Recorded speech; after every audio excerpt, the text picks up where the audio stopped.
out of Akron, Ohio, representing Team Popping the Boys, the headline god, Jeremy Lambert, and his co-host, speaking out of Atlanta, Georgia, representing more than one royal family, the king of indie viewing, Stephen Jensen. And this is the Spotlight on Fightful. Welcome, everyone, to the Spotlight here on Fightful. I'm Jeremy Lambert. That is Stephen Jensen. And shout out, as always, to his busy man this week, Big Dick MLJ, for the intro. Yes, we are live a little bit earlier this week. And who likes Fig Sorch in the chat? There was no episode last week. I had some personal stuff come up that I had to deal with. And Jensen took the week off. This week, we're live a little bit early because it's WrestleMania week. A lot going on with everything. Figured we could speak a little bit early. Again, I got some stuff to do a little bit later. It's a busy night for me, Jensen. It's already been like a busy day, but tonight is TNA Unbreakable. It's Bloodsport. The Super Show is at 6:00. So there's so much to do. How you doing? I'm doing great. Yeah, I'm already watching. I'm kind of playing a little catch up. I was at the casino the last few days. Had a good run. Went up. Left ahead and got some comp room. So good trip at the casino. But I'm kind of like playing catch up on some stuff that I missed while I was gone. But I got Defy Wrestling on in the background right now, live. Free plug. All the collective stuff, Triller TV Plus. If you guys want to watch the stuff, we're going to be talking about some of it, I'm sure, on today's show as well, with whatever time we have after WrestleMania predictions. But that's where to go, to watch pretty much everything. I'll be covering all this stuff on the weekend or over on Fightful Select, either Monday or Tuesday. It's just going to depend on how long and if I have to play catch up on certain shows that I might miss live and stuff. So Monday or Tuesday, full collective review over on FightfulSelect.com. But yeah, man, I know it's already been busy. I'm looking forward to the WrestleCon Super Show. That's going to be happening pretty much right after we're live here on this show. I'm going to, keep Triller TV Plus going. We got Bloodsport tonight, as Jeremy mentioned. We got I don't even know how many, 8 more shows or whatever it is for the weekend. So, I mean, that's not even counting. We have obviously both nights of WrestleMania. We're going to preview today on the show. We have AEW last night. We had AEW tonight. We're not going to really talk AEW on today's show, but, for all you AEW fans out there like myself, there's plenty of AEW live right now this week too. This is the best week all year for wrestling. So, I'm happy to be here. I'm glad we're back this week. Missed y'all last week, and good to see everyone here in the chat today. Guys, leave a thumbs up on the video. That helps us out. Subscribe to the channel. That also helps us out. There we go. There's the fireworks. I have to pause so the fireworks can go off. Leave a thumbs up. Subscribe to the channel. Leave a super chat. Get your question, comment, statement read on the air. AW, we won't talk about it too much, but I talked about it earlier on in the weeds. That may have been the best television episode of any wrestling program of the year, and one of the best Dynamite episodes ever. Start to finish, there was no lull. There was nothing that made me feel like, oh, this is dumb. Everything I thought hit for them last night, and they were in a position to have a big show, surpassing Nitro, becoming the longest running weekly episodic wrestling program on Turner Sports. And I thought they hit a home run last night. Yeah, so did I. Thought the show was awesome. Every match was really damn good, and even the matches that weren't I wouldn't say even bad. The main event, I still think it was a solid match, but that Ospreay, that Ospreay Takeshita match was amazing. I mean, that was one of the best matches AEW's done on TV. I mean, it maybe even the company history. It's tough because they have so many bangers on pay-per-view, obviously, but y'all know what the point I'm trying to make. That match was absolutely incredible. We finally got to see Mercedes and Athena one-on-one. I'm sure we'll get more of that in the future. A lot of really, really good stuff. In the crowd, they need to do more buildings like that. It needs that look and that feel, that the whole vibe of that show. And I think it's a way better look to completely pack out a small venue that looks like that than be tarped off half the building trying to run bigger venues. I would try, if they could run that same building every night, I think it would, I'd be fine with it as a fan. Because I think, that was a big part of it for me too. Like, not only was the actual in-ring great, good stories and stuff, like the whole show was great, but the atmosphere and the way that the crowd was set up, I thought was really, really added to it also.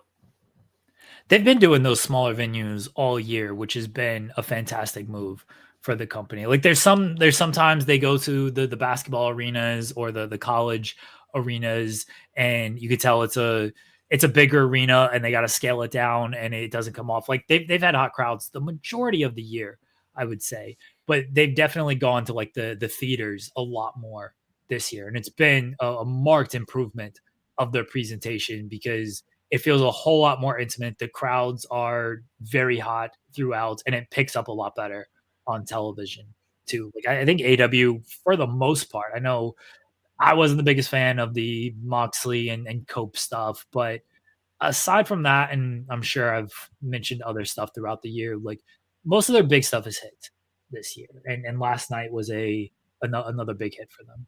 Yeah, 100%. Agree with all that. Yeah, I think that those small venues, it's not even a negative or a bad thing, honestly. Like, obviously you want to grow your product. You want new fans, you want casual fans and all that kind of stuff, like to grow your product. I get all those things from like a business sense or whatever, but like think back to like ECW. I'm not saying like to you, but I'm saying like the chat. Think back to ECW when they're running the same few venues constantly, and those, because what you're guaranteeing, like the AEW fans are going to show up.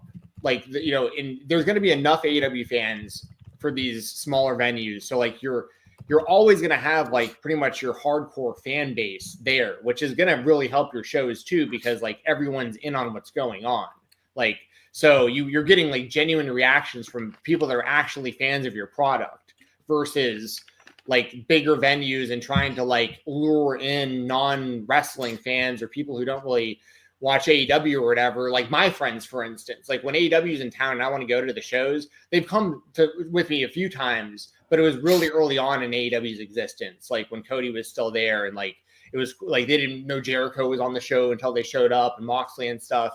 But, they don't, whether or not they stick around, that's whatever, but it's different than like the WWE coming to town and they're just going to sell based on the WWE letters. People are going to show up and they're going to pack arenas.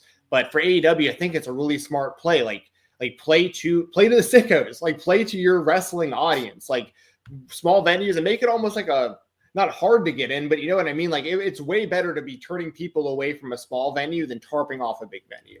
So, yeah. We're definitely in agreement with all that. And I think from what I had seen on Twitter this morning, I saw just a few things people were kind of tweeting about the show last night. It seemed like everyone was really into the setup in the show last night. So W show for AEW. Congratulations, Tony Khan. And it was a big episode for them. Congratulations. Like I'm the biggest WCW mark you're going to find. And like, I think it's super cool that, they're beating Nitro and, the amount of episodes, like that is an accomplishment that means something, so congratulations to them. And they had a great show on top of it.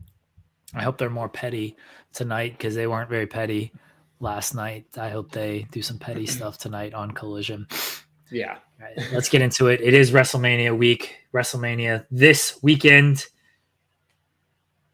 I need to finish the story. In the WWE, the story never finishes. The story will finish on Sunday, Stephen Jensen. The story of Cody Rhodes' undisputed WWE title reign will finish on Sunday as he falls to the GOAT, John Cena, in the main event of WrestleMania 41. How do you feel now that we are 3 days away from the end of Cody Rhodes as undisputed WWE champion? So I'm going to be, I think, in a camp of people that probably are going to be in the minority on this prediction, but I'm definitely taking Cody Rhodes to beat John Cena. Like, I think Cody Rhodes is going to retain. Now, there are a lot of factors that go into this, right? Because the big one, of course, being John Cena winning number 17, and then what you can do with that afterwards. They've already announced Randy Orton is they haven't announced Randy Orton's going to be like.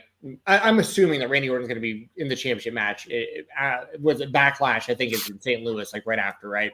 Yeah. So, and they've put him on the poster. So I'm assuming it's going to be either him, but that's the thing is him versus Cody makes sense and him versus Cena makes sense. Like both of those matches make sense for the title for Randy Orton in St. Louis. So that to me isn't any kind of giveaway of like who's going to win this match, because we've both talked about it on this show. It's going to be cool to see Cena versus guys like Randy Orton and CM Punk and people from his past with the roles reversed, the good guy, bad guy dynamic flipping. But you don't necessarily have to have the title on the line for all those matches. Like you can still do that. Now, you still have to figure a way where John Cena gets number 17 before he retires. And I think it's kind of a lame cop-out if he were to win the World Championship from either Gunther or Jey Uso, assuming Jey Uso is probably going to win at WrestleMania. But like you can still do that, and technically John Cena still is a 17-time world champion. And John Cena, of course, held the world title and the WWE title and stuff back and forth throughout his career. It wasn't all just the WWE championship, but it would kind of feel like a default prize if he won that title instead of the one Cody has, considering what's happening right now heading into WrestleMania. Like Cena finally turns heel because of Cody, because of this championship belt, so on and so forth. So that's where I'm, because there's another layer of this, which is of course The Rock, because I still think that there's a good chance next year's WrestleMania main event is Cody Rhodes versus The Rock. So could Cody hold the title a whole another year? Of course, that's what I want to see. Also, this is worth mentioning. This is pretty random, but I couldn't believe my eyes when I purchased this. So I'm going to try to get this in frame here. So I got to stand up. So I got this Knuckle Crunchers set, right? Okay. I just bought this from Walmart during my trip this week. Okay, I saw it. I got this from either Walmart or Target. Can't remember. Anyway, the reason I'm bringing this up is because this is copyright 2024. So this was, made. You can't turn these kind of things around quickly in the toy game. They don't even have Cody Rhodes with the WWE Championship in their Mattel toys yet. He's had the title for a year. Okay. The reason I'm bringing all this up is when you look at the back of this. Does this not look like there's Cody as the champion? Either Cena and or The Rock has, and Cena looks like happy about it. Like this looks like this, like, you know what I mean? To me, that's almost like, did they plan this? How long ago did they plan this for real? That looks like the whole heel turn on packaging that was created months, if not a year ago. I don't think Cody they planned that. I'm just saying, all of these, there's just that's just so weird to me that they would make that. Pile driver finishers, like you're investing into the Jensen, dude. 1,000,000%. If me trying to correctly predict what's going to happen this WrestleMania is essentially the Charlie Kelly meme from Always Sunny, where he's Pepe Sylvia, going crazy with the cigarette in his mouth and everything. Also, by the way, speaking of The Rock, if y'all haven't noticed the shirt that I'm wearing, of course, I'm rocking the Cody Rhodes hat. I don't know which side that's on, but we're hoping for it. Okay. I talked a lot of trash this past year about how a certain Texas rattlesnake didn't do the right thing last year. And the silver lining there is, I finally understood the greatness of the dead man, and the Undertaker has retroactively become one of my favorite wrestlers of all time. But that's another conversation for another podcast. Steve Austin is going to be there. We all know he's going to be getting inducted again into the Hall of Fame for his match with Brett. The glass is going to shatter. Is Steve Austin going to do the right thing and do what he should have done last year and help Cody again, which would be the layup for Cody to retain? Or, and I don't think they would do this, but imagine if Austin helped The Rock and Cena and they formed like the Mount Rushmore of like pro wrestling. Like, what if Austin came out and stunnered Cody and laid it up for Cena, and I got Cena, The Rock, and Austin all aligned? Which I don't think they would do. I feel like you would have a heart attack if that happens, if Steve Austin turns on Cody and does not help him after You were so disappointed in him last year for well. not showing up for Cody. And this year, he screws Cody. Oh. See, I mean, or you can, Austin does the right thing, and maybe Undertaker has to get involved again this year. Oh, gosh. It might be kind of like the Avengers situation. Listen, people can have whatever opinions they want of wrestling or WrestleMania or me or any, like, honestly, like, it's totally fine. Y'all know I glaze Cody. That's part of it. If you're tuning into anything that I do, I try to be unbiased when it comes to most things. Y'all know it just is what it is. It's just one of those things where, like, I obviously don't want to see him lose, but I understand why it would make a lot of sense for Cena to win. But I think at the end of the day, Cody would have to beat Cena again at the end of the year. Like, he'd have to get it, because Cody's their guy going forward.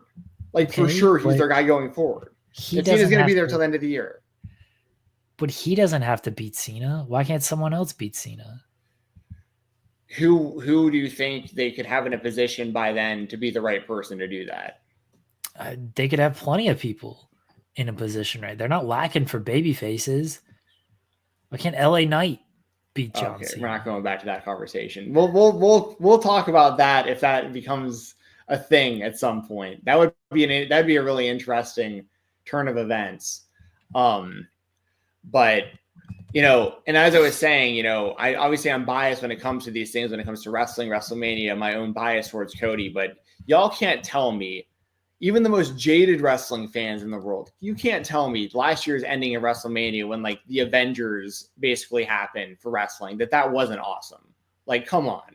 Like, that's what wrestling's all about, is those kind of moments where you get callbacks and I mean, storylines that are all culminating, and, like, all the run-ins and stuff. I love that the WWE put out a thing with, like, more camera angles and stuff, but believe it, I've watched so many different camera angles of Cody Rhodes winning that championship, probably literally over 100 times on YouTube, of, like, different places in the arena and stuff like that. But the reason I say all that is because not only, which I think was incredible, I think that this year at the end of WrestleMania, you could see something similar and it would still be awesome. And we all have to understand, we have to take, like, our hardcore wrestling fandom out of it for a second sometimes, and also understand there's some people that literally a lot of people that just watch WrestleMania each year, complete non-wrestling fans, people that just have Peacock that come across it. They watch it once a year, and they're going to remember from last year, Cody won the title last year over the big villain Roman Reigns. The good guy beat the bad guy, and they're going to remember seeing the big stars at the end of that show. So to them, this all was going to make sense, like the build to this show, and they're all going to know who John Cena is. I mean, one of the funniest things ever. I've told you all about my buddy's nephew, who's become a WWE fan. That, like, he loves Cody, but he's become this huge Cena fan. Like, recently, he's, like, torn on who's going to win between Cody and Cena, and I was like, has this guy? I was like, he wasn't a fan ever, though. Like, he became a fan after WrestleMania last year. So he's never seen John Cena live until the heel turn.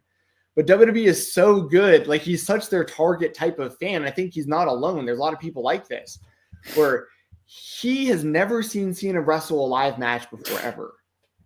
But he is completely invested, as Cena is the top hero in the history of the company, just based on what they've told him and shown him. Like, he believes John Cena, like, he believes in him as a good guy, and felt betrayed when he turned. Like, felt super betrayed. And I'm like, you've never even seen this guy wrestle before.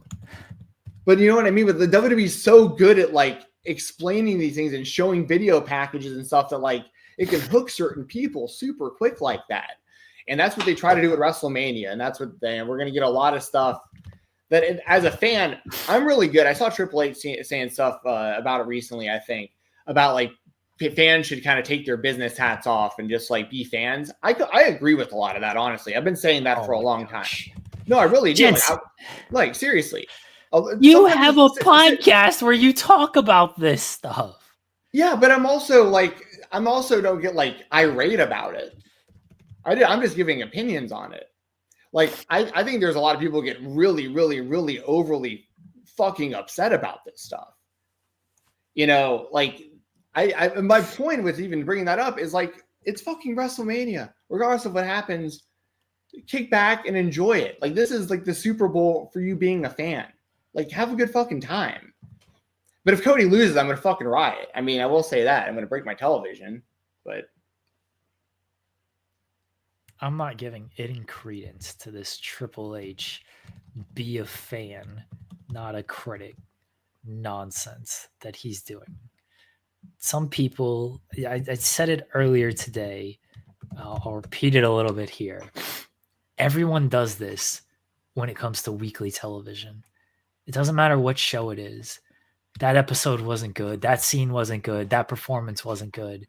Maybe a couple weeks later, that scene, that performance, that episode makes a little bit more sense, especially if it is a weekly episodic program. But people are allowed to judge and criticize week to week when you are doing week to week programming. Yeah, they can criticize all they want, but I think that it's not really. I think it's a waste of a lot of people's time and energy to do that.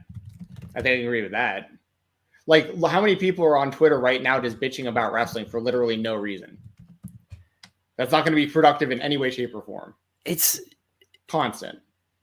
It's what they want to do. There's a difference between just bitching about everything and actually criticizing and having constructive criticism, though. What's a good constructive criticism that, like, what's a good example of that recently? Like, something people got really outraged about that, like, turned out to be constructive. I'm trying to think. I think this whole Rhea Ripley, Io Sky, Bianca Belair feud has been nonsensical from the start. And I think they've played it terribly. And I don't think it's made people look good. I don't think Bianca's looked great, even though she's justified in her actions. They're trying to little sister Io. She's probably looked the best. I think Rhea's looked awful, but she's getting the biggest reactions. I think trying to make Jey Uso an incompetent wrestler is stupid. Like, why? He gets the big reactions. That's great. And look, I think he deserves this spot. I have no problem with him having this spot. I don't think, Jey Uso screws up and he slips and he's not a good wrestler. Triple H's words, by the way, if he might not be the best wrestler, but he's charismatic. I think that's stupid. I think that's counterproductive. I think those are good points, but you don't seem like overly like fucking pissed about it.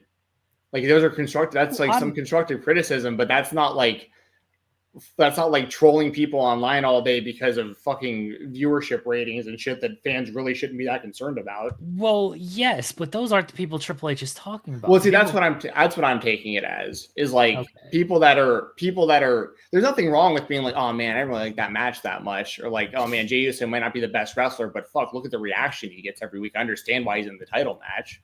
Like, I mean, that's different than like, you know, what I see on social media, which is what I think he's actually referring to.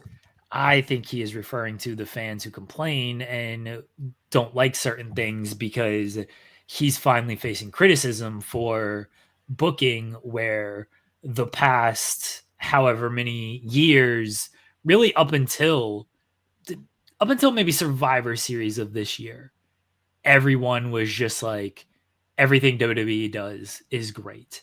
And since Survivor Series, the shoes kind of dropped a little bit. And it's like, oh, there's some flaws here. And I don't think he likes his flaws being pointed out. Yeah, I guess I just didn't take it that way totally. But I get what you're saying.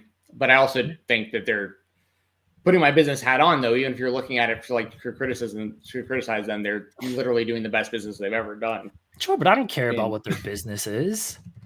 That doesn't affect me. Yeah, but like, what's his what would bother people about what he said about that? Like, why would people care? Like, so Triple H doesn't want people criticizing his booking. Okay, well, of course he doesn't. Yeah, but to attack the way that he basically, to be so combative the way he's been this week, I don't think it's the best look in the world. I think Tony Khan has actually done a much better job because he's been asked about pivoting and you know, a lot of people have been critical of Tony's booking over the years.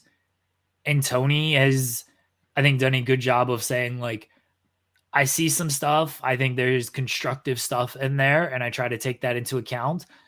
But then there's just times where, like, you do have to look at the live crowds, and we have different metrics available to us that maybe certain fans aren't seeing these metrics, and so we want to stick with that kind of stuff. That's a much more calm and rational answer than the internet is not real and why are you complaining about us not pivoting? Just enjoy the ride and be a fan.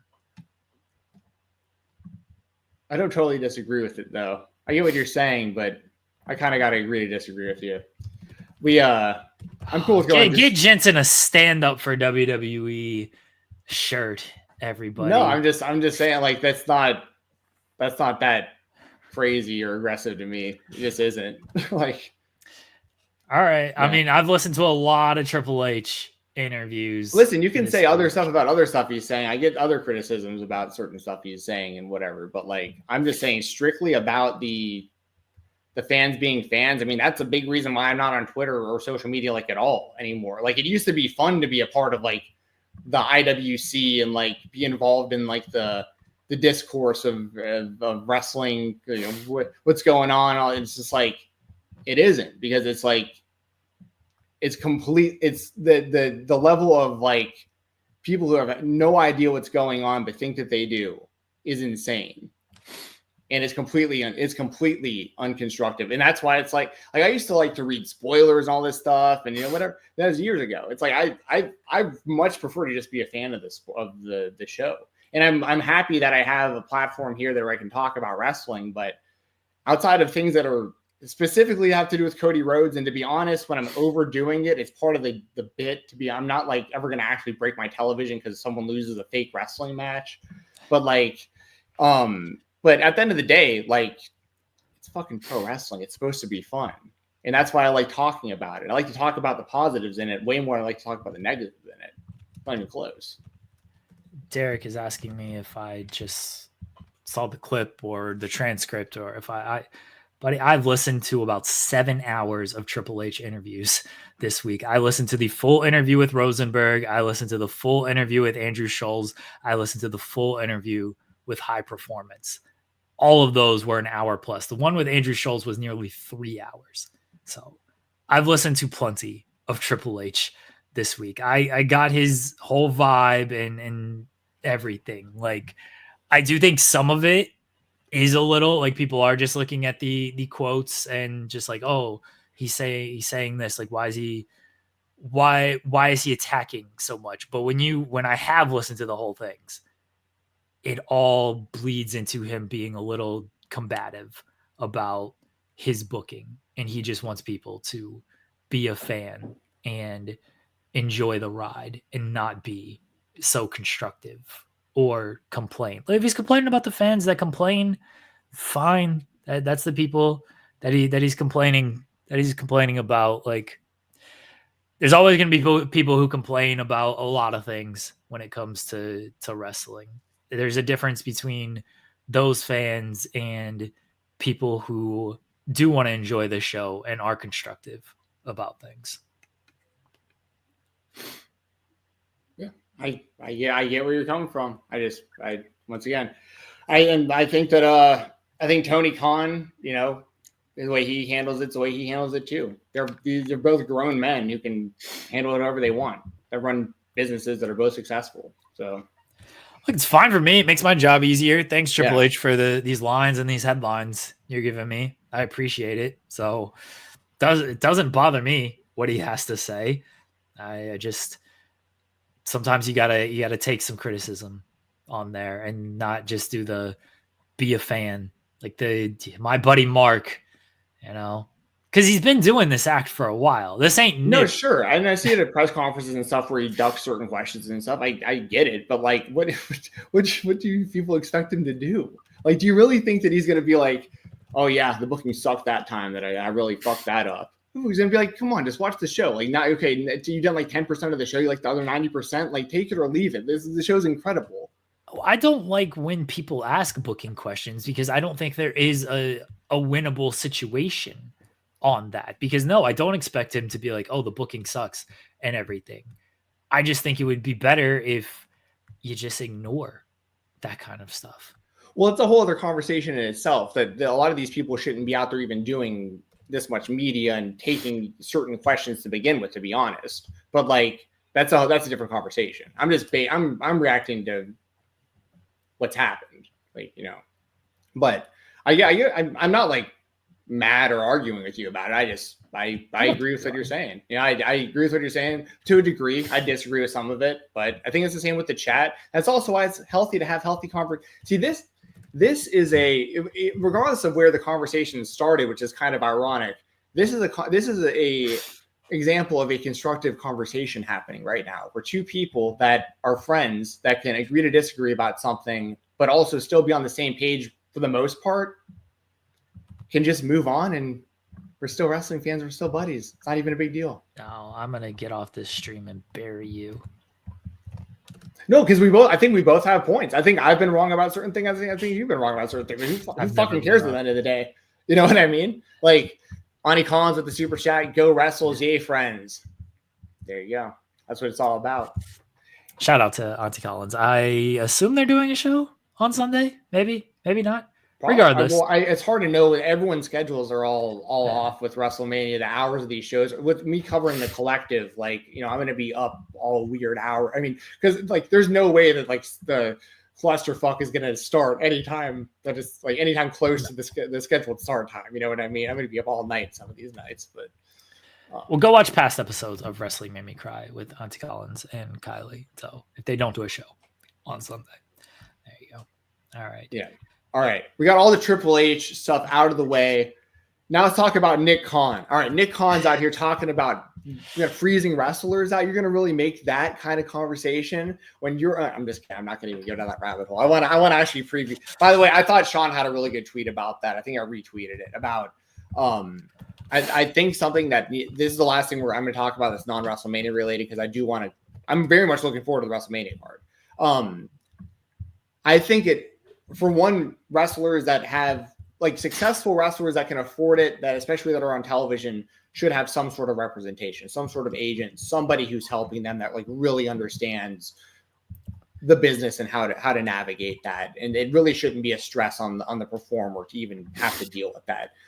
And on top of that, it really should be included in these people's contracts going forward, that if you're not used within a certain amount of time that you agree on before you sign that contract, like if you don't use me at all, I'm free to go somewhere else. Or, you know, the company has to prove in some way, shape, or form, like, let's just say, I don't want to throw anyone on the bus. Let's just say wrestler A, you're going to them with creative and saying, hey, we want you to do this, and you're refusing to go on the show and wrestle and put people over, then you can prove that. You know what I mean? Hey, we're giving him creative ideas. He's not coming and doing it. We're not letting him out of his contract either, but he's the one refusing to do it. We're offering to book him and you won't do it. That's one thing. But when you're just freezing people out, someone like Ricky Starks, for instance, who like is publicly saying over and over, I want to work. I want to be on television. I want to wrestle. If you're not going to use me, please let me work somewhere else. That's a different scenario where I feel like someone should be able to leave if they want to. You know what I mean? So that's all I wanted to say about the Nick Khan comments. Outside of, I also thought it was kind of cool. I watched the WrestleMania 9 documentary on Peacock, and I thought it was cool that he was like an usher at the show. Like, I thought it was kind of wild to see that. But anyways, any additional thoughts? I'm sure you've probably talked about this stuff already. I've talked about it. I won't repeat too much. I'm going to circle back to Cody and Cena. I'm going to throw this at you. Let's do it. John Cena wins. That's my prediction. That's what I think is going to happen. Seth Rollins and Paul Heyman help him. And that is the power play of Rollins, Rock, Cena, Heyman as the new power four in WWE. Okay, so I don't know if you remember, but like at least a month ago, maybe longer ago, I said I could see Paul Heyman siding with Seth Rollins. I was bringing that up before I was seeing other people bringing that up. Very I think true. I think that that is the right move, and I still think it is. And I was even saying it because I'm not going to take. I'm going to be this clear. I'm not taking credit for other people saying this because I doubt the people I'm about to mention even saw me say this. I think we're just like-minded. Saw a Monster. I saw him on his show, basically word for word describing what I was saying about how Punk doesn't need the win, Roman doesn't need the win, Rollins could really use the win. You know what I mean? Like the same kind of points I would make. Once again, not saying he stole that from me at all. I don't think he watches our show, but I'm a big fan of his show. And I saw him saying a lot of the same stuff. Huh? I said he should watch our show. I wish he did. I wish he did. But I think he's one of the best, honestly, in the game and has been for a very long time. I very much respect his opinions. And we're, once again, pretty like-minded on a lot of the topics. I think he should just be a fan and not give his thoughts and opinions on anything. Well, I get okay. That's fair enough. But I think that there's a space for people to do it, but I think there's people who go way, way, way too far and like spend all of their time and energy on it. That's just totally unproductive. But I don't think he's one of those people. I'm entertained by him, but fair play. All right. Fair play. But I'm sorry. The reason I brought that up though is because I think that is the right move. Like Rollins does need the win way more than those two guys do. You can have Roman versus Punk one-on-one at some point. Also, you keep the seeds planted for that. They'll have like a proper feud with one another at some point. I hadn't really considered the idea of Rollins playing a factor in the main event though. So repeat what you said again. Did you say that Rollins actually wins the title by the end of the show? Or No. He helps Cena? Yeah, okay. He helps Cena. Yeah. Okay. But why would Seth be interested in helping Cena? I can understand Seth wanting to be the champion himself with Paul Heyman at his side, but I don't know why he would help Cena. One, The Rock gets to him. He sells his soul. Two, it's also just to do with Cody. Because he helped Cody win that Use title. a shield. Use a shield. Mm-hmm. And before he helped Cody last year, Cody didn't pick him to be in the WrestleMania main event. Cody could have made the choice of, I want to face you, Seth. Seth tried to but like on screen, talk politic on screen of like, this is why you should pick me. This is why you should pick me. And Cody didn't pick him. What was the rivalry when Cody came back? It was Seth the entire time. Who won literally every single one of those matches? Cody did. So it's less about going after Cena and the title and more about Cody got the title for a year and I'm the reason he was in this spot. I'm the reason he was in this. I'm the reason he came back in the way he came back. I'm the reason he ascended the way he ascended. I'm the reason he won the title last year when he didn't want to face me and I still helped him. I'm done with that. I'm looking out for myself now. And by looking out for himself, he's also, helping John Cena and looking out for his bank account, everything. But he's a heel. Every heel has some delusion to him. That's his logical, delusional explanation, which every heel has. I mean, that makes sense though. It's like I was gonna say like the Brady Bunch, the Marsha. It's all about Marsha. It's like the same. It's like it's all about Cody. Cody comes in and beats me. Then I go out and I help him, and it's all about Cody. But that's pretty much. I mean, storyline wise, it would make sense. Part of what I want to get at is I'm going to pull up the super chat real quick because it's going to tie in. Okay. Ryan Adams, thank you very much, as always, for being a part of the show. Skull Vikings.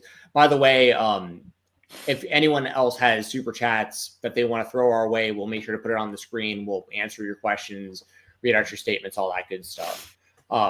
Ryan says, with the rumors of The Rock being at Mania, any chance if Cody beats Cena, he's picking Cena straight up? Ryan, come on, man. You're a Vikings fan. You got to, come on, dude. Help me out a little bit here.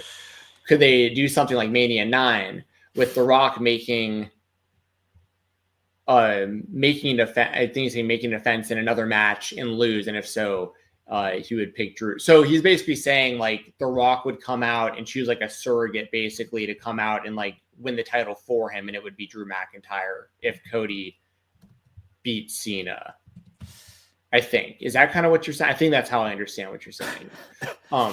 Which I wouldn't do. I would not do this. Yeah, I don't love that. Don't like the idea, but I think that it's interesting because Drew McIntyre is in like, I saw he's doing like commercials or whatever for the Rock's brand and stuff. Yeah. And the two guys are close in real life. And I love me some Drew McIntyre. I've said it many times outside of Cody Rhodes. Drew's like, he's my guy in the WWE. I love Drew. Seth Rollins has become that too, honestly. I mean, Seth Rollins been saying lately has been like just chef's kiss. This guy is a genius.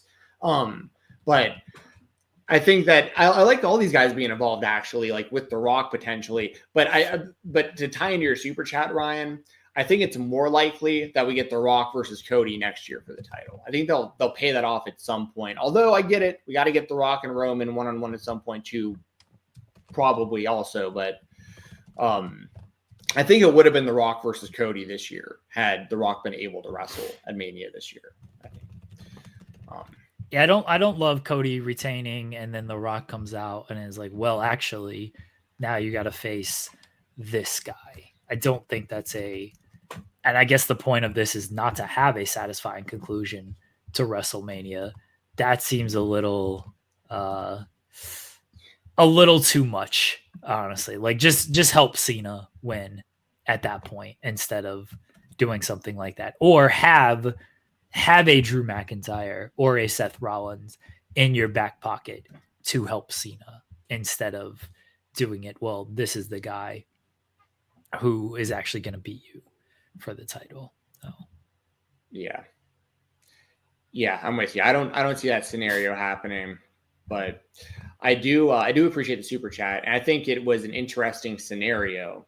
And I think it makes sense that you kind of tied in WrestleMania 9 because obviously same location or same, being in Vegas and everyone having that documentary and everything kind of on their minds. Did Jeremy disappear? Yeah, my throat. Can you hear me still? I can hear you still, but okay.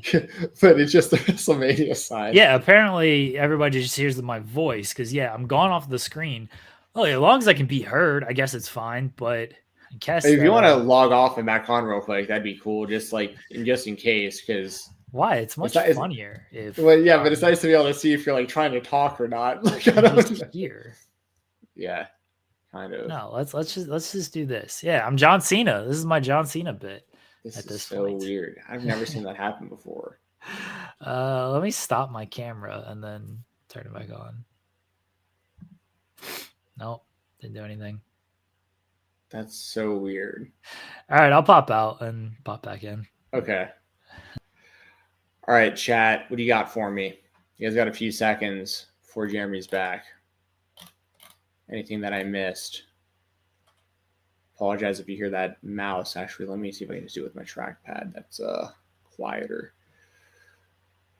Who Likes Fig Shorts says Rock brings out Jeff Cobb. I do not see that happening. I am a Jeff Cobb fan, though. I think it's inevitable that he'll be in the WWE. It sounds pretty likely. And I think he'll fit in quickly, but I think he'll probably, maybe Raw or SmackDown, but I think most likely probably go to NXT, be like a monster there for a short time, then go to Raw or SmackDown. But I don't see him debuting in a spot that big, but I am a fan of his. What else we got in the chat while we're waiting here? Scott George, always appreciate you being in here. Says Heyman's going to be neutral during the match. From what Seth said to him. Yeah, in the build. I've really liked the build between these three, by the way, that you mentioned that. It says Punk and Roman will be looking for his help during the match and will be there to help him. Yeah, I think that's part of it too. There's a lot of ways and reasons you can get Seth to be with Paul Heyman, but part of it could also be as simple as Heyman or Punk and Heyman just doesn't think that Punk and Roman just not necessarily are at that level anymore, but he can kind of justify these guys can't get out of each other's ways and stuff. Rollins is Rollins is the one with the clear head of these three, and I've never, I'm going to bring him to the title now, kind of thing. I don't know. You can figure out a way to make it make sense. Plus everything Jeremy mentioned, where like Seth would want to turn to begin with because he doesn't like Cody. Potentially doesn't like Cody. We don't know if that's the case or not yet, but it would make sense. You're back. Yes, I'm here. I have a face again, so hopefully it's working. Yeah, you're looking good on there now. All right. All right. What do we got next? What do you want to talk about next for Mania? We've talked about the triple threat match, and we've mentioned Rollins as a possibility of turning, Heyman helping him. What is your actual prediction for this match? I'm sticking with that. I still think Seth Rollins has by far the most to gain by winning this match, and on top of it, like he's a Triple H guy. Like he is stuck by that company. He was a soldier of theirs on social media when it was not a popular thing to be a WWE defender. Seth Rollins was defending that company. He could have left also and at any point in time, and he didn't and stuff. Like they've obviously been heavily invested in him for a very long time. He's been a former world champion multiple times, obviously. But like we've talked about it before, he's never been quite perceived at that level. Like he said it himself that he's never been given the ball in the way that Cody's been given the ball. Or that the way Roman's been given the ball, for instance. And this is maybe Triple H's attempt at finally giving Seth the ball. And I like that he doesn't back down in these interviews and give his honest opinion on stuff that I think is relevant to like his character in the wrestling business, but also pulls it back. Like y'all know my feelings about CM Punk. I'm not going to go to that rabbit hole, but like I like that he's standing up. He's not just being like, no, I don't like this guy for this or that reason, but like we can work together. Like they can make money together, but he's making it known, just like Drew is. Like, there's stuff we don't like or we like or whatever. There's stuff that frustrates us, but like at the end of the day, we go in there and we put on banger matches and fill arenas. But like, and I think Rollins is he's just always been like just half a step away from being truly their top guy. And I don't know if this would be the thing that puts him over the top and makes him that, but it's probably the best shot that he's going to have to do that. And I think Triple H would want him in a position like that if it was possible. So I'm going with Seth still. What about you? I think Seth has done amazing work in selling this because his line he said it in interviews too, but his line on Monday where he was saying like, this is for the future of the business. If you win, we're just going to have a bunch of part-time people who don't really care about uplifting. They don't want to show up to work every week. If he wins, we're going to have guys who go home for a decade and then come back after everything's already been built when they tried to tear it down for that entire decade. But if I win, we're going to have people who are here week in, week out, working hard, grinding every single time and still coming out here and performing for these fans. Like, oh, that's good stuff, Seth. Like I thought his promo was fantastic on Monday. And I thought not only was he selling to like the audience, I thought he was trying to sell to people backstage of like, this is why I need to win this match as well. Because I don't know if there's a decision made on where they're going. But if there's not, I think he did his best to sell why he should win this match. All that said, I don't think he's going to win. I'm going with Roman Reigns. I'm not betting against Roman Reigns to lose 2 years in a row. It's very tough for me to envision him losing another match 2 years in a row. I think Punk has won enough. He's beaten Seth. He didn't really lose the cage match to Seth, but no one really like thought Seth won that or anything. The Rumble, he had a good showing there. The Elimination Chamber, he was second to last, only losing to Cena. I think Roman is winning this. And Seth standing tall on Monday, the old trope, Jensen, is whoever stands tall usually is not winning at Mania or at the pay-per-view. And so I'm going with Reigns to win. Yeah, I get what you're saying. I just think that Roman, like, if he's going to be as part-time as he's been, and he's not going to be their champion, and they're able to have a guy like Cody in the spot that he's in, and they're attempting to build other people to be the next Cody and the next Roman, the next Cena, that I don't think it's that important that Roman Reigns is winning at WrestleMania right now. I just don't think it's because he's already a made man who's already had a title reign. Like he had his run. And I'm not saying like he's done or he should like retire and never wrestle again, but like he had his big run. Like now it's time to, like, the torch has been passed to Cody, and now it's time to build around that. And Roman can do, if Roman was around on a more consistent basis, this would be different. But, you know, I'm not going to, it's similar in certain ways to kind of like what they had with Brock, where like now Roman's going to come in, I feel like, just like for big matches, and whether he wins or not, it's not really as important as like the spectacle of like him being there. Like the aura that the kids like to say to them, the aura of Roman Reigns is like, it's its own thing. And yeah, you can taint that by having him lose a whole bunch. You know, like I don't want to see him lose every time we see him or anything like that. But I don't think he needs to win at this WrestleMania for it to, like, it doesn't hurt his legacy or the way that I perceive him at all. If he were to lose a triple threat match at WrestleMania to either Seth Rollins or CM Punk. But I do understand what you're saying. I also want to add, and this is like a really off the wall type scenario that's actually kind of similar to your Seth Rollins situation. But what if, like, kind of what's the most obvious thing that's right in front of us kind of goes down, and Paul Heyman just straight up helps CM Punk. Like, it is what it is. And like, he basically chooses Punk over Roman, essentially. Rollins is just kind of fodder in the situation, unfortunately. Like, you know, you got to figure out what to do with Rollins going forward. We'll just say CM Punk wins, and it's because of Heyman. And let's just say that, like, whether we find out then or we find out in real time the next night, like, the favor wasn't being in his corner. Like, that was like a red herring, or like that's the real favor is kind of what you were saying about Rollins, but it's Punk at the end of the night. Like, Punk is the one who actually turns and is actually the one who somehow ends night 2 with the championship. And the only reason I think that would make any sense at all, I'm not advocating that they do this, by the way. I think it's a bad idea. But I'm just saying, like, if you can make some sort of situation where, like, Cena has completely sold himself out in the way that he has heading into WrestleMania, he still can't get the job done, but Punk does get the job done for them. And you turning Cena again, like, once again, I don't like this idea because I want Cena to be a heel longer, but you could essentially start his redemption arc, and you'd have John Cena going after CM Punk, and he would eventually win his 17th title from Punk later on.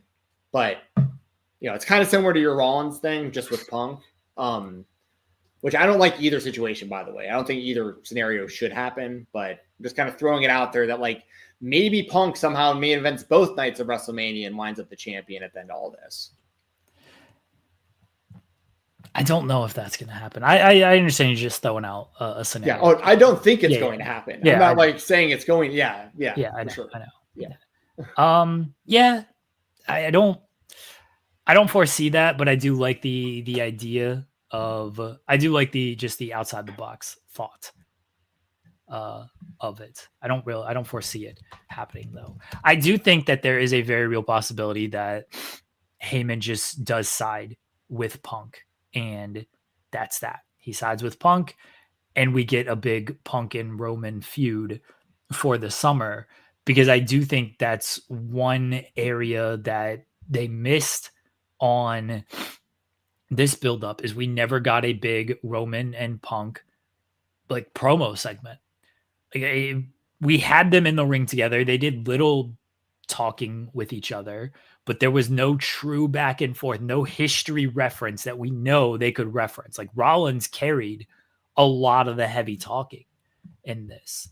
At some point, we're going to get to Roman and Punk and having a big promo segment. Maybe they're saving it for SummerSlam.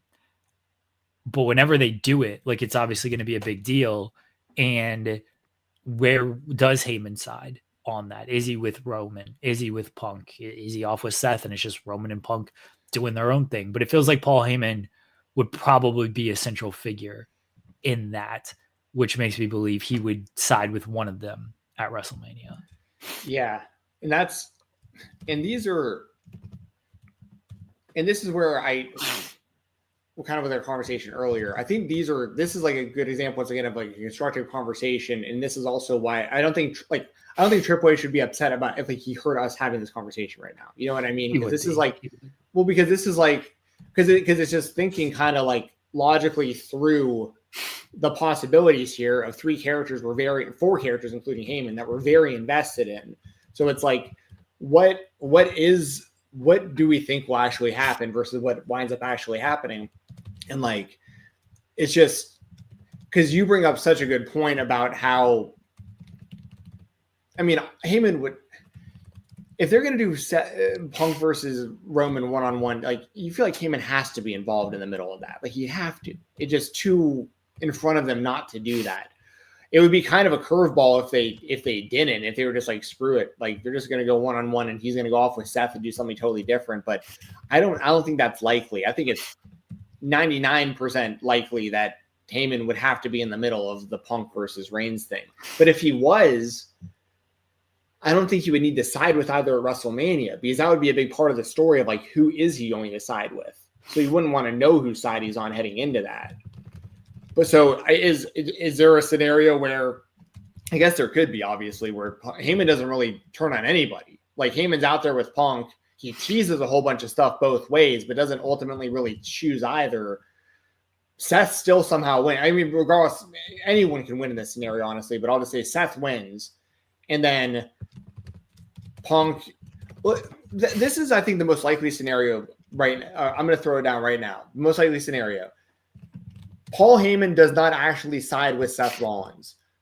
Paul Heyman is in the middle of in the middle of CM Punk and Roman Reigns. Paul Heyman is a part of the reason that one of those two guys loses that match. But Seth Rollins wins. Seth Rollins wins and moves on to something else. But Paul Heyman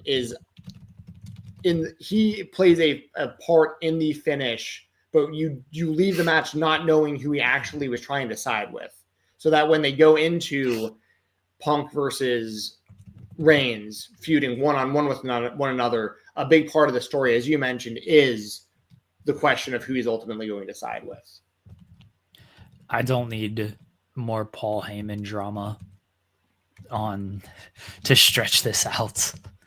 I don't. I'm good. Make your decision at WrestleMania and let's move on. I don't need more. Oh, whose side is Paul Heyman really on for all of this?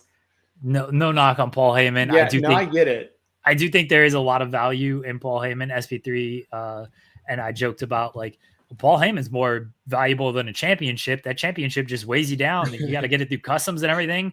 Paul Heyman takes care of all that stuff for you. Like he's very valuable. But the Paul Heyman theater is not for me. I like the more conflict stuff, and whose side is Paul Heyman on ain't big conflict to me. Well, in that situation, I think CM Punk wins and Heyman sides with Punk. Okay. And like in your kind of, which once again I think is honestly just as likely, if not more likely, than the situation I brought up. I know I said it was 99%, but it's probably more like 49%. Yeah, I think that you're like, listen, I'm with you too. Where like personally, I'd probably prefer if it was like that, where you like Heyman was just sided with Punk, and so it's just a different dynamic because now Roman has to go against Heyman and Punk. It would make for a great moment at WrestleMania when Heyman, makes his turn, whichever way he goes.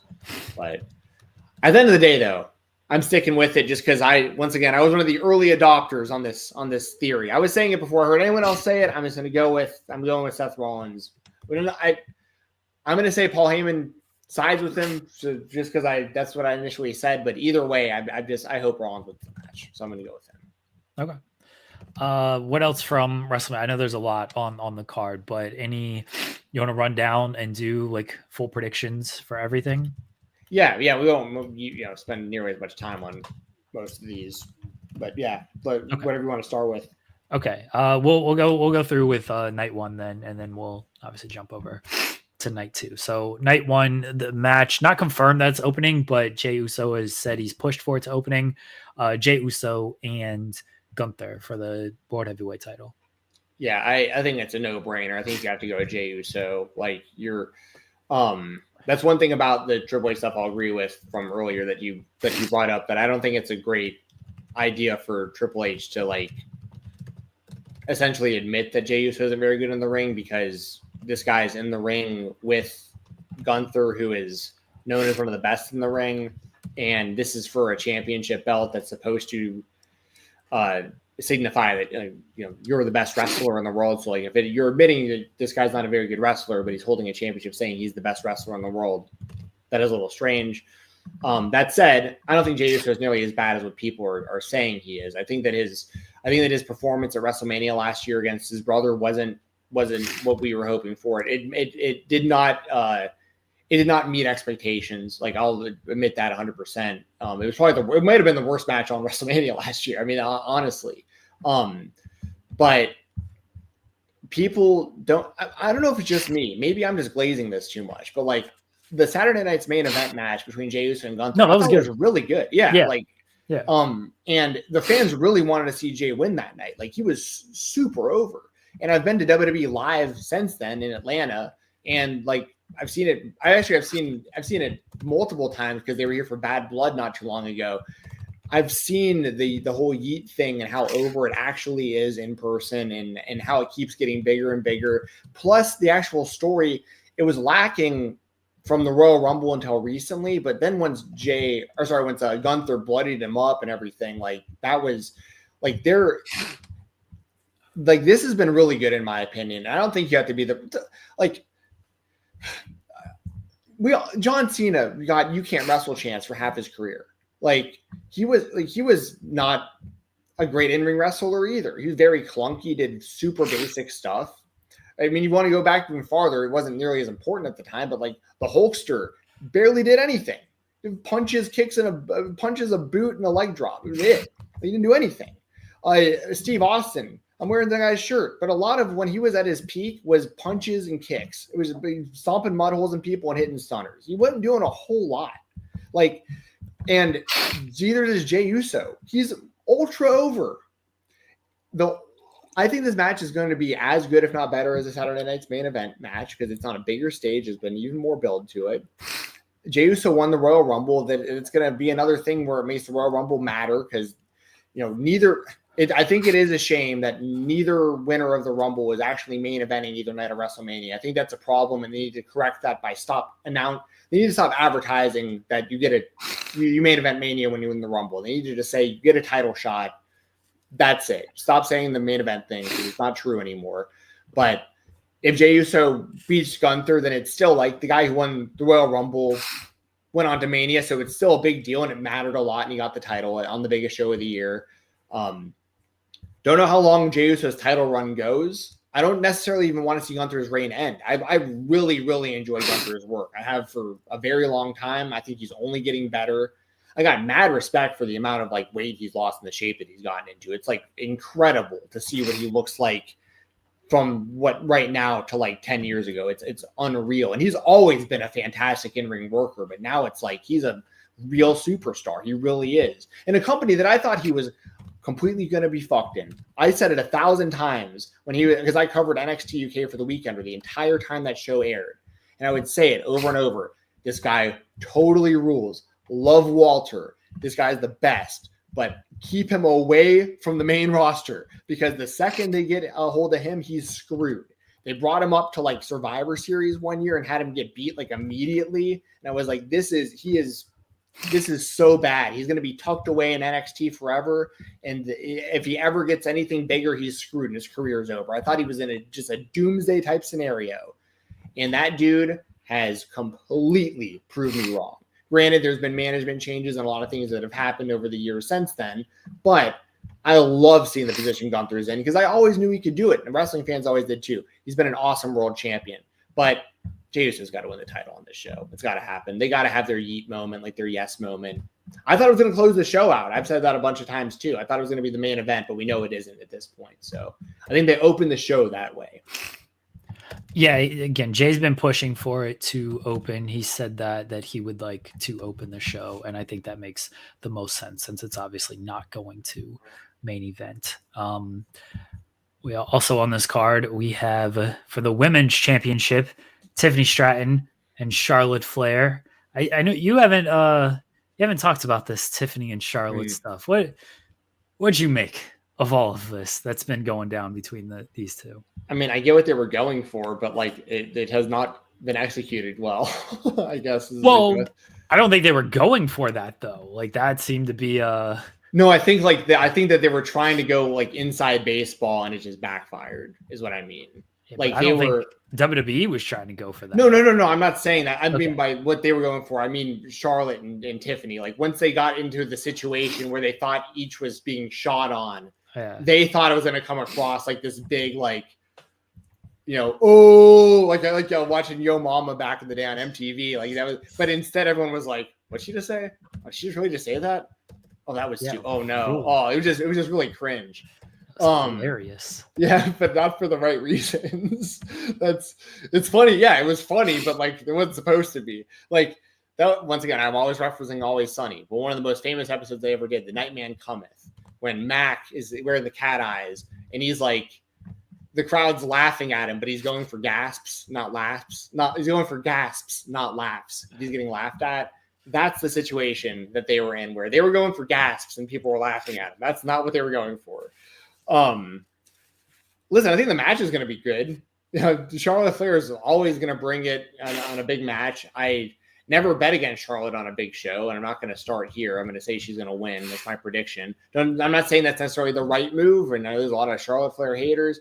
And listen, I think there's a lot of reasons to kind of hate on Charlotte also. I get why the fans are like sick of her and stuff like that, but at the same time, like she's not booking the show. Like you think any of you that criticize Charlotte for always being in the main event or being the champion is like, you think Charlotte's gonna ever turn that down?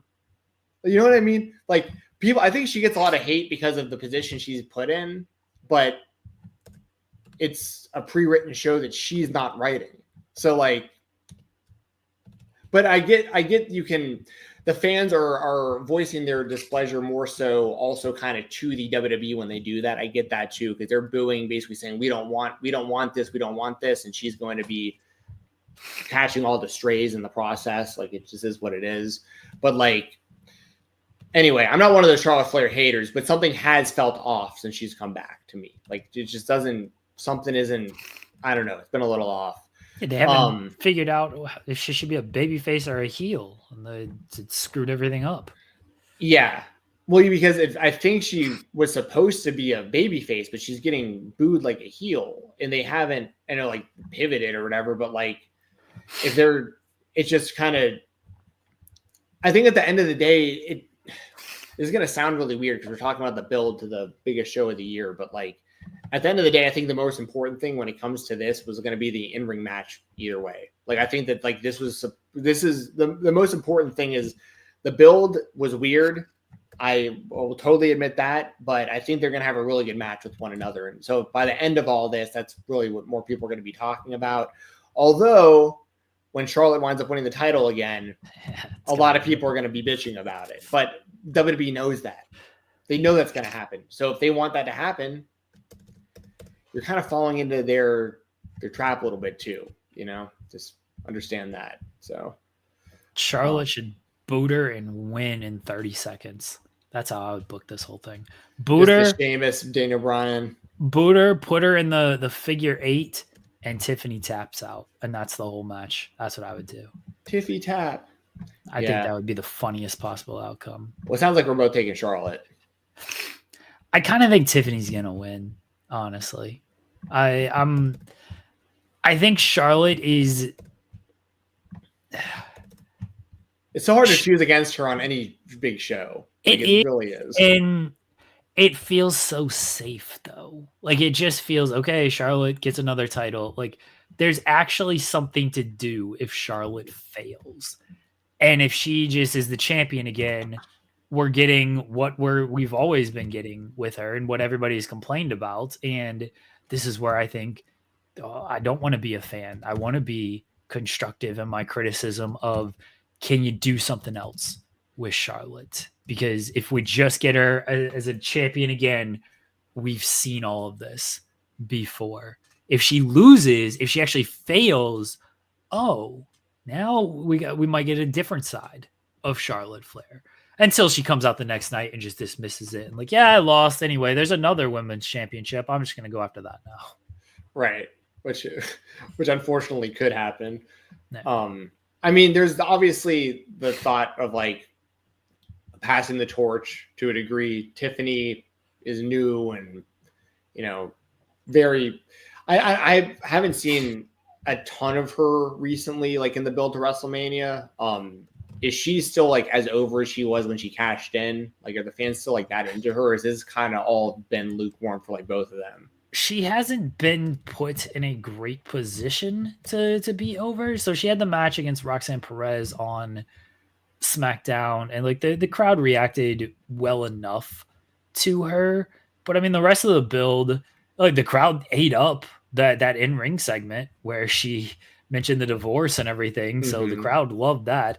Otherwise, they've been doing like the brawl and the overseas stuff, and her promo work is what it is. Like she says Tiffy time, she hits her mark, and that's largely the gist of her promos. Like that's why her going with your divorce record is 0-3. It's like, oh, that was biting, because otherwise her promo work is just she's got her line that she knows she can hit, and she doesn't do much else outside of that. So very curious in how the crowd reacts to her moving forward with everything, because I don't think she's been put in a great spot to get decent crowd reactions. I'm gonna go with Charlotte. I think that everything you said there kind of reinforces that, kind of, because I think, I'm not saying like Tiffany's like failed, I'm not saying that at all, but I think that, like you mentioned before too, Charlotte is the safe move, and they can always go back to Tiffany. Like, you know, at some point they can have her win the title back if they feel like she's still the right move for now. But we also have to keep in mind the WWE has a stacked roster of women. And like, if you want to get another woman over into the main event, you'd have her feuding with Charlotte, not Tiffany. That's just, you know, that's just my maybe kind of line of thought, was like, you've made Tiffany, she's a main eventer now, or she's been the champion now. Her run was what it was. It was a lot about the relationship with Nia and the Money in the Bank and stuff. She had her run, but like Charlotte is the safe bet. And like, we got other women we want to elevate with Charlotte next, you know? Charlotte will win, and then Becky will come back and confront her, and we'll do that feud. That'd be wild, but that'd be big money for the WWE. People would want to see it. Their audience would definitely want to see that. Naomi and Jade Cargill. Yeah. I love that this is happening on Mania. I'm happy for both these women. Naomi's been putting in a lot of work for a lot of years. She's always been very talented. Jade, I love Jade. Like I've talked about it before. I've met her in person before. She's around me in Atlanta. Like I loved what she did in AEW, because I know she wasn't always, or still is, you know, she's still learning, and, you know, but she was put in a spot in AEW where she really had to sink or swim. Like, it was that's not an easy spot for anyone to be in, where they're going to just mega push you with zero experience. Like, we saw all of her like, she didn't have any kind of non-televised indie career of any kind. Like, everything we saw in front of us, in front of hundreds of thousands of people, millions of people at some points, potentially. So like, not even potentially, now definitely millions of people, but you know what I mean? Like, Jade Cargill is somebody that she swam. Like, she was really put in a situation where like that, not enough is said, I think, about how bad that could have gone for her in AEW with no experience. And then to come to WWE and be as over as she is. And I think the way the WWE presents her, they really view her like a big star and an attraction. And I think I saw somewhere, I don't know how many years it's been, but it's been like decades since there's been like a non-title women's one-on-one at Mania. So that says a lot too for both of these women, because like, there's not even a championship on the line, and they're getting a one-on-one match at WrestleMania. That's huge for them. So, and it makes sense because like the story is there. The story is there. People are invested. They deserve it. So I'm taking Jade. I mean, I think it just, based on the story and everything and her return and, once again, nothing against Naomi. I think it's cool she's in this spot. She deserves it. But I think Jade's someone they really want to make like one of their top people. I think that. Sorry, I didn't know if I was going to sneeze. Yeah. I think Naomi's done great work, but the story probably calls for Jade to win and extract that revenge. Although I do think like you can go with Naomi here, and if Tiffany wins a Naomi Tiffany feud, there's a lot to that. There's also something to a Jade and Charlotte feud, and that's probably a more likely scenario if they want to do it this soon. And I say this soon, Jade's been on the roster for over a year now, and you probably should just go ahead and book some of this stuff when you can, instead of, let's hold off until next WrestleMania for that. It's like, you got a 2-night SummerSlam coming up. Like, you could probably just put some big matches on that. I would like to see Naomi win just because I think her work has been so fantastic in this feud, and I would like her to get rewarded for that. Yeah, that all makes sense. I think that Charlotte versus Jade, it seems like it's going to be a big match whenever that happens, where I think it would happen on a big show like a SummerSlam or like next year's WrestleMania. But also keep in mind, when it comes to like next year's WrestleMania, I'm kind of putting my casual fan hat on real quick, and just from, once again, that perspective of, if you don't watch wrestling at all and you're just tuning in for WrestleMania, you're going to see, let's say you see Jade beat Naomi, and on the same night you see Charlotte beat Tiffany. Like, and then you're not watching it for the next year, but like, you're going to remember, like, these were matches that you know what I mean? Like, it's all going to kind of tie in. If like next year's WrestleMania, it's two women that you saw on the show last year that both got big wins. It's like, oh, this is their match from, I remember them from last year. Like, so I think that, I think it's smart to have them on the same show, I guess is kind of what I'm getting at, because it's something that even if they don't wait till next year's WrestleMania, even on like SummerSlam, it's like, oh yeah, I remember like, yeah, Jade beat Naomi and then Charlotte beat Tiffany, or like whatever happened, like it all happened kind of, all happened on the same night. It's almost like in the UFC when occasionally you'll notice like certain fighters are always on like the same cards as one another because of the way the timing just works out really well, where they just happen to fight around the same time of each year. It's kind of like that to a degree, but yeah, I'm taking Jade and I'm taking Charlotte, but I think all four women deserve to get a win. They've all done great work this year.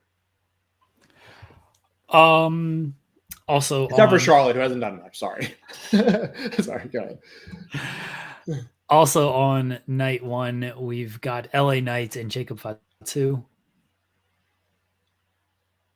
Oh, you froze for a second. LA Knight and Jacob Fatu. Yeah. Yes. I am going to be taking Jacob Fatu in this one. It should be an interesting match. I'm looking forward to seeing the reaction for LA Knight when he comes out for the match. I think he's going to be people will be doing the chants and stuff, like, Jacob, though I just don't see any reason to have him lose. And this is also LA Knight's second run with the belt and everything. Like, from here, they probably elevate him to like the main event scene at some point, if depending on what else they have planned. I don't know. I as much as y'all know, I'm not a huge LA Knight fan, but I respect the longevity as far as like he's been able to keep himself over, and so I don't think he should get lost in the mix. Is kind of what I'm getting at. So like if he's gonna lose to Jacob, I'm hoping they have solid plans for him coming out of that, but I just don't see any reason to have Jacob get beat right now. So I'm going to go with him. Yeah, I think Jacob wins as well. El Grande Americano and Rey Mysterio. This should be mask versus mask. I don't know why they haven't made that stipulation for this. I feel like they're going to hold off. I feel like maybe Grande Americano wins and then they do mask versus mask, either on a Netflix Raw or at the next PLE. Okay. Well, I mean, it just like writes itself, you know. So whether it happens on this show or another show in the future, I think Mask vs. Mask should happen. I love this. Like, I love Rey Mysterio. I think Rey Mysterio is the best masked wrestler in history. El Grande Americano. We've talked about that in previous weeks, but like, I think it's funny. I think it's great that Chad Gable is like just being featured as like a legit. I mean, but legit as far as like an actual like star on the show. Like, he's getting an actual singles match against Rey Mysterio. The match is going to be great. These two guys are going to have a great in-ring match with one another. I think Rey Mysterio is going to win. I mean, if this was Mask vs. Mask especially, I would think Rey Mysterio is going to win. I guess there's a chance Americano wins to eventually get to a Mask vs. Mask later. Like, I could see that happening. But my gut is that Rey Mysterio is going to win at WrestleMania, because it's just kind of a weird look for Chad Gable to come out on top after all of this. But because a lot of people aren't going to watch past, I don't know. I'm kind of going back and forth between like hardcore wrestling brain and casual wrestling brain, because like a big part of me is like, this is WrestleMania. The most people are going to be watching this. Like, this is the culmination of it should be the culmination of most of your stories. And I don't love the idea of like this being the launching point for stories for the most part. Like, I don't want to see the first of a trilogy happening at WrestleMania. I want to see the end of WrestleMania, then a new start the night after WrestleMania. So I want to see Rey Mysterio beat Chad Gable, because I feel like that's what this is when this should happen, in my opinion. But I could see, like you're saying, I could see like a Mask vs. Mask match later on. And if that were to happen, Americano would have to win on this show. But I'm taking Rey Mysterio. You're muted. War Raiders and New Day for the tag team titles. I'm going with New Day. I just feel like after this turn and everything, they haven't done enough. Like, they're over as heels. Like, they get heat, obviously. Like, they get booed, but like, they haven't had enough big wins and moments, in my opinion, that they should have now that they've made this heel turn. So I'm going to say that the New Day wins the titles. Night 2, women's tag team titles: Liv and Raquel against Bayley and Lyra. I'm gonna. Oh yeah, actually, I was gonna go Bayley and Lyra, but I don't know. I don't know. This is actually a really tough one to call. I'm gonna go Bayley and Lyra. You know, I think that Liv and Raquel. Like, I like the Judgment Day stuff. Still is like interesting to me. Kind of where all of that's going with the whole group right now. But I feel like the main reason that Raquel and Liv, I feel like the main reason they won the titles was so that like Liv would have something. Like, if she wasn't going to be factored into the women's world titles at WrestleMania, then she had to be doing that. I don't want to say this because it's going to come off like I'm hating on Rodriguez. That's not the point of this, but Liv has clearly upped her game massively over the last year and is like one of the top stars in the company. And Bayley has been that for a long time for them. She's been one of the top stars for a long time herself. Lyra's obviously newer, but I feel like the main reason she won the titles was to get to WrestleMania, to have like some sort of big title match so that Liv could have something big on the show. But I think that Bayley and Lyra are going to win the titles. All right. I think Liv and Raquel are going to win. That's a tough one to call. I could just easily go with them. Priest and McIntyre in a street fight. McIntyre. Once again, this is also nothing against Priest, but McIntyre is the one who was really the odd man out when it came to all this like main event level stuff heading into Mania this year. And I feel like that was unjustified. I feel like Drew McIntyre has been one of the actual MVPs of the WWE over the last few years. But I mean, the stuff with him and Punk heading into Bad Blood, in the actual Hell in a Cell match itself. I mean, everything that McIntyre has done this past year. Priest has had a good year too, as far as like, like he's always a solid in-ring wrestler.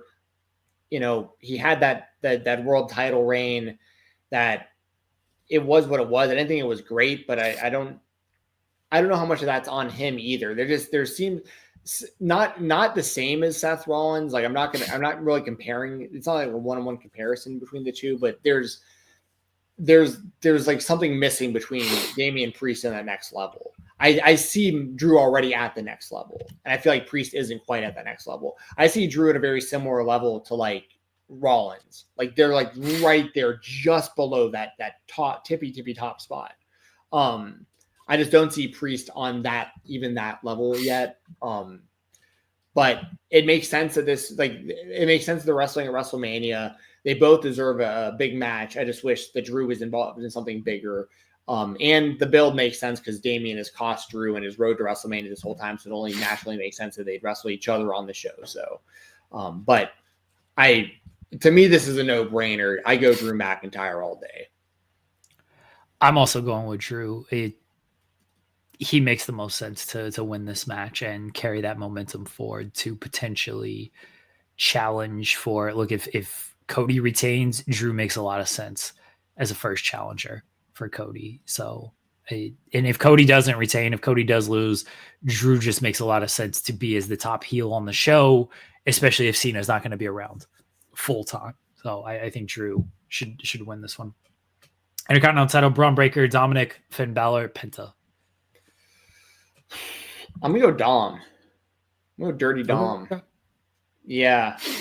I think it's gonna be part of the reason why Judgment Day finally ultimately splits. Like something will happen in this match where because obviously Finn's in this also. I like the push that Penta has gotten up to this point. I just don't see them putting the IC title on him, at least not yet. I think it's interesting that Phoenix is over on SmackDown. They've kept the two apart. I think it's a smart idea, by the way. I think it's because they've let the audience know that they're brothers. It's not like they're hiding from that. So at some point, one will have to help the other, and they'll unite and have some banger tag team matches also and stuff. So there's a lot you can do with Penta that doesn't involve him having to win the Intercontinental title right now. I love me some Braun Breaker, but I think he's going to get elevated soon, higher on the card, towards the world title scene, I think. So my gut is Dominic. I would not be surprised though at all if Braun retained, but it's all about the timing because it just depends on, do they feel like Braun's ready to be a main event level guy right now? And also whether or not he's ready, is that spot available at the moment? Is he going to be able to be figured into the plans when you already have Rollins, Punk, Cody, Reigns, so on and so forth that we've already talked about, Cena, of course, McIntyre, is there a spot right there at the moment for Braun? Because if there isn't, I would want to see him continue with the IC title. But if they have plans to elevate him, this is a great opportunity to get the title on somebody else without him taking a pin or a submission loss in a 4-way. So I'm going to go Dom. I'm going to say he pins Finn. Okay. I'm torn between Dom and Braun Breaker because I think there's a ready-made feud for Braun after this with AJ Styles because they kind of teased that and then it went nowhere. And I think you can circle back to that and do something with those two. And especially if Styles beats Logan Paul, which I think he should, then that's an easy feud to transition into. But who do you have between AJ and Logan? This is also a really hard one to call. I'm really happy this match is happening because I think it's going to be a really, really damn good match.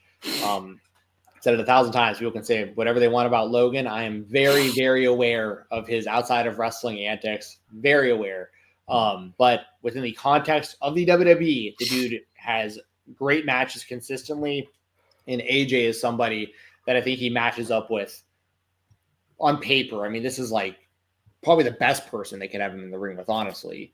And Logan's out there doing Teddy Hart moves in 2025, which is awesome.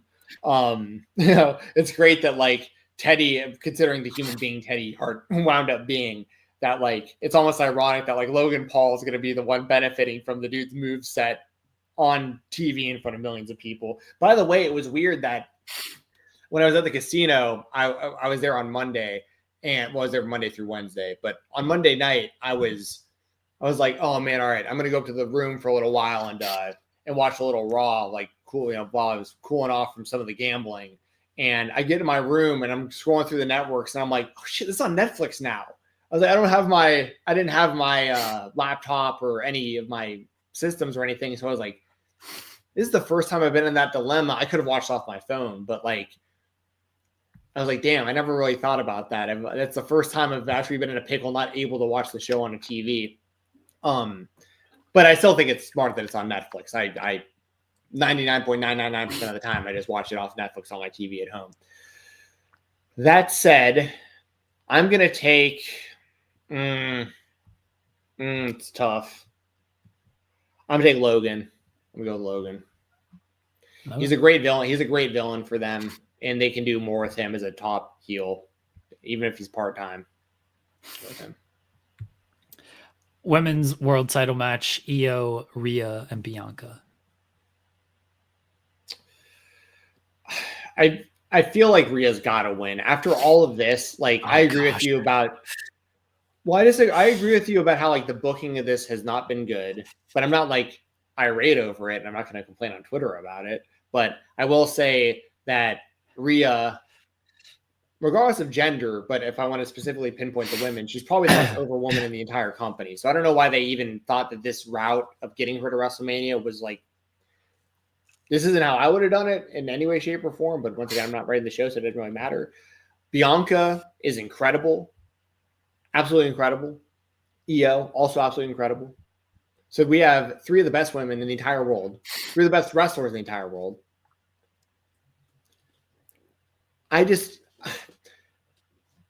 After all this, like I just feel like Rhea's got to win after all this. Why? After all of this, she should be the first one to lose because she cried her way into the match. But like, how bad does it look for her to do all that and then lose at the end of the day? It's supposed to look bad. She should lose at the end of the day. It should tell you the story of you can't just cry and then steal the contract and write your name on it and then get inserted into the match and then you win. I agree with all of that, but like, why do any of it at all then? Because they want to do a triple threat match. I don't know why. Yeah, but they're ask Triple H or just be a fan and enjoy it. I'm going to enjoy it. I think the match will be great. I don't love Rhea winning. If you were going to have Rhea win this match, you should have just done Rhea and Bianca one-on-one. Honestly, like what was the point of doing a title switch and then have Rhea cry her way into the match if she was just going to win the title back?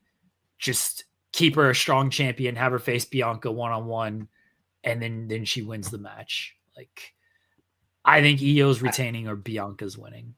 Listen, I agree with all of that as far as like, I don't know why they did any of this.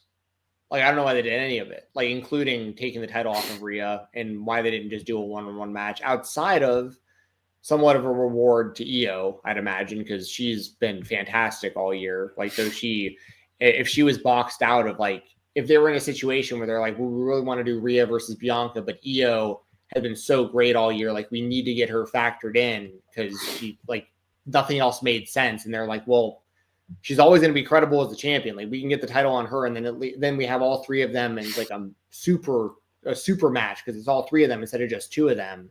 I feel like that's kind of like what their line of thinking was, and then they somehow came to the creative decisions of like, I just don't know why they went this route with Rhea at all, because she was already massively over. I mean, she was massively over last year at WrestleMania, like, and that was only getting better. Like, I just don't know. I don't know why they did any of this, and that's why I'm also like going with Rhea, because I don't know. Like, because I feel like if they were going to go with Bianca, they would have just done Bianca and Rhea one-on-one, and just Bianca would have beat her. Yeah, so, and Io, I feel like is like the afterthought, and all. Unfortunately, I don't think she deserves it, but she's kind of the afterthought of the three right now, and the way this whole story has gone down, and she's the one holding the title. So I just feel like, once again, I don't agree with the way that we got here, and I think it was kind of dumb, but I'm going to go with Rhea still. So who do you actually take? Do you take Bianca or Io? I will take Bianca, and I think they're trying to do a Bianca WrestleMania streak. They've mentioned it. They know it's kind of a thing. I think they are going to really start turning it into a thing. Yeah, I don't really like that. I like Bianca a lot. I think she's incredibly talented. Like I said, like I know the whole EST thing is a gimmick, but like she legitimately impresses me every time I see her wrestle, especially on a big stage. So like I have no problem at all with her being the champion. Like she has the talent to where, yeah, she could be the champion from this WrestleMania until next WrestleMania. I have no problem with it. But I don't like the idea of a WrestleMania win streak being acknowledged until you're like close to like 10 in or something. Like how many has she won at this point? They're calling it a WrestleMania streak. 3. You can't be doing that.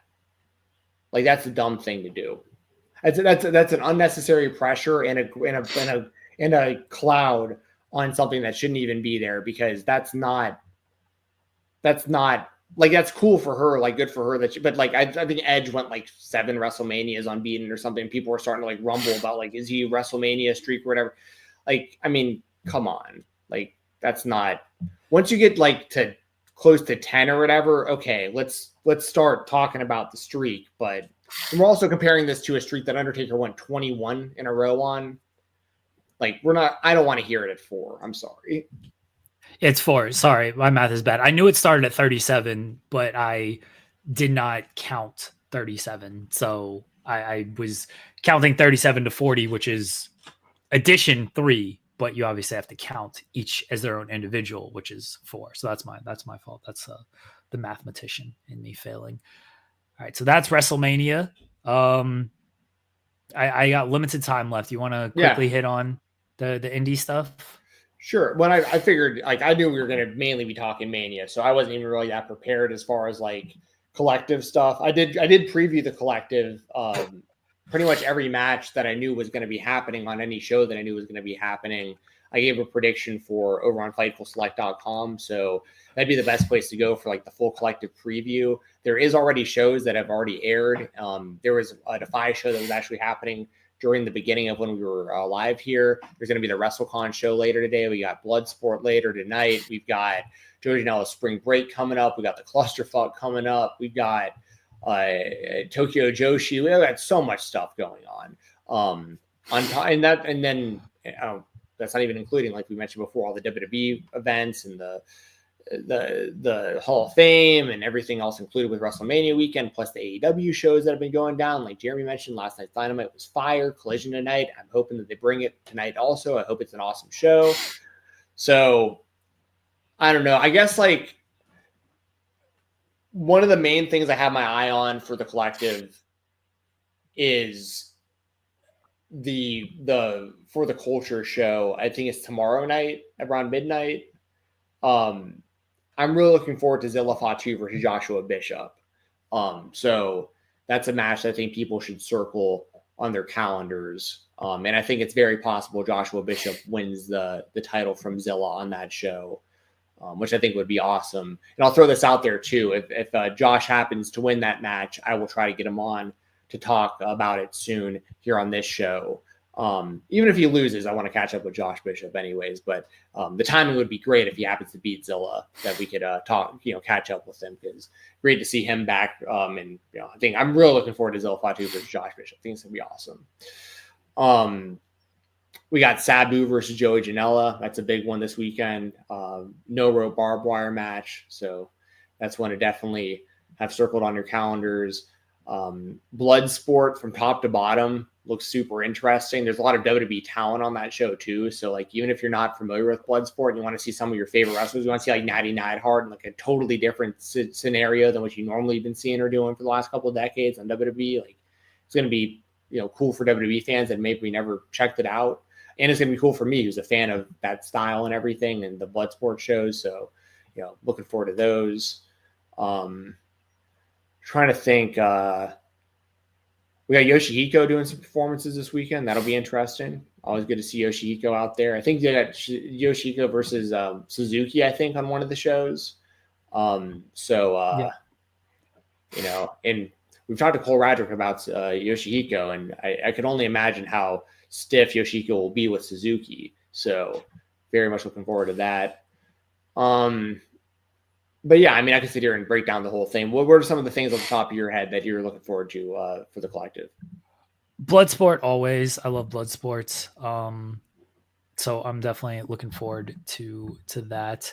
And Janela's spring break, we had Janela on In the Weeds Tuesday, and we talked with him, previewed that show with him. But spring break is always like the best show, even including WWE weekend. But spring break is always one of the best shows of the week. So spring break is always something I'm looking forward to. Yes, 100%. I'm just going to look on. I know we're going to be wrapping up any minute here. I just want to look on the collectives. Oh, yeah, Mance Warner versus Kenta. I didn't get a chance to watch that yet because that I think just happened. Like, I'm going to have to play catch up on like the Defy show that I was kind of in and out of before the show while we were live. Oh, also, something I didn't mention. This is what I'll end on. I'm really interested to see who Alec Price's tag team partner winds up being. Who's going to replace Cole Radger? By replace, y'all know we love Cole Radger. He's our boy. I can't wait to see him back. But Alec does need a tag partner. And my prediction is it's going to be Jordan Oliver. I think he's the one who makes the most sense. I think that the two of them could beat Balances forever. And it would like, I wouldn't be mad about it. I love VIF, so I hate seeing them lose to anybody. But like, obviously the plan wasn't them to be the champions. So sorry, you froze for a second. But I'm going with Jordan Oliver to join Alec Price. Do you have any prediction on that outside of Jordan? Oh, I like your Jordan Oliver pick. That makes a lot of sense. So I don't really have a better solution than Jordan Oliver. So I will rock with you on that. Yeah, I'm go with Jordo. The only other person I would predict is maybe Jimmy Lloyd. That's the only other person, maybe a wild card Jimmy Lloyd prediction on that. But yeah, we can get on out of here. I know you got a hard out today. So if anyone wants to follow me, check me out on X at FightTalk _ Fightful Select Weekender podcast will be uploaded either Monday or Tuesday this upcoming week. I'll be reviewing all the stuff that goes down for the GCW Collective. Enjoy WrestleMania, and I'll be right here next week talking to y'all when Cody Rhodes is still the WWE champion. So looking forward to that. Go Cody.